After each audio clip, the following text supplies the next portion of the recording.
আজ আমি তোমাদের শোনাতে চলেছি এক শিউরে ওঠার মতো গল্প। অমাবস্যার অন্ধকার রাত, ফাঁকা লোকাল ট্রেন আর এক রহস্যময় বৃদ্ধা মহিলা। নাম এই গল্পের অমাবস্যার রাতের ট্রেন। গল্প শুরু করার আগে একটা ছোট্ট অনুরোধ।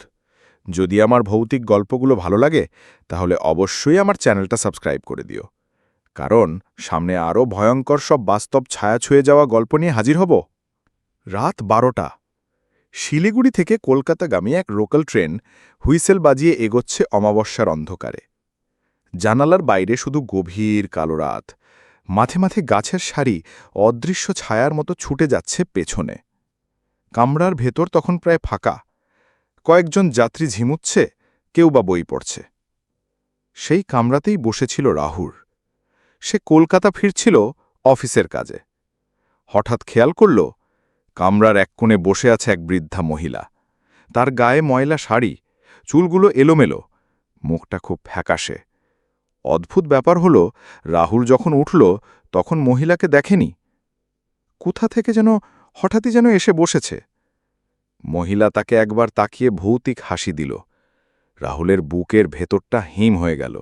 সে চোখ ফেরাতে চাইছিল, কিন্তু পারল না। ট্রেনটা তখন বসলপুকুর স্টেশনের কাছে। হঠাৎই লাইট দুম করে নিভে গেল। পুরো কামরা অন্ধকার, শুধু চাকার শব্দ আর হুইসেল বাজতে শোনা যাচ্ছে। এই অন্ধকারের মধ্যে রাহুল শুনল বৃদ্ধা মহিলার কর্কশ গলা, "বাবা, আমি কি একটু জল পাব?" রাহুল কাঁপা কাঁপা হাতে বোতল এগিয়ে দিল, কিন্তু পরক্ষণে সে আতকে উঠল। বৃদ্ধার হাতটা শুকনো হাড়ের মতো, আঙুলগুলো লম্বা আর কঙ্কালের মতো। জল মুখে নেওয়ার পর মহিলা হঠাৎ ফিসফিস করে বলল, "এই ট্রেনে যেই ওঠে সে আর বেঁচে ফিরে যায় না।" হঠাৎই ট্রেন এক ঝটকায় থেমে গেল। লাইট আবার জ্বলে উঠল। রাহুল চারপাশে তাকিয়ে অবাক। কামরায় কেউ নেই। যে কয়েকজন যাত্রী তখন বসেছিল তারাও উধাও। শুধু রাহুল একা। আর সেই বৃদ্ধা মহিলা নেই, যেন কখনো ছিলই না। কিন্তু মেঝেতে পড়ে আছে জলভরা বোতল, আর পাশে এক টুকরো পুরনো শাড়ির আঁচল। ভোরের আলো ফুটতেই ট্রেন কলকাতা পৌঁছাল। কর্তব্যরত কর্মীরা দেখল এক কামরায় রাহুলের মৃতদেহ পড়ে আছে। চোখ উল্টে গেছে, মুখ বিকৃত হয়ে আছে, আর হাতে শক্ত করে ধরা বোতলটা। লোকজন বলে, বহু বছর আগেই একই ট্রেনে এক বৃদ্ধা মহিলা দুর্ঘটনায় মারা গিয়েছিলেন। সেই অমাবস্যার রাত থেকেই নাকি তিনি প্রতিটা ট্রেনে হাজির হন। যে তার দিকে তাকায় বা তাকে জল দেয়, সে আর কখনো বাড়ি পৌঁছাতে পারে না।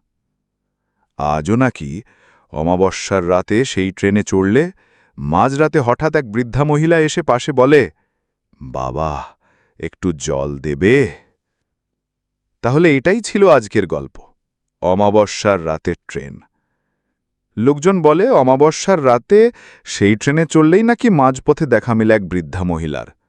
আর যদি কেউ তাকে জল দেয়, তবে সে আর কখনো বাড়ি ফিরতে পারে না।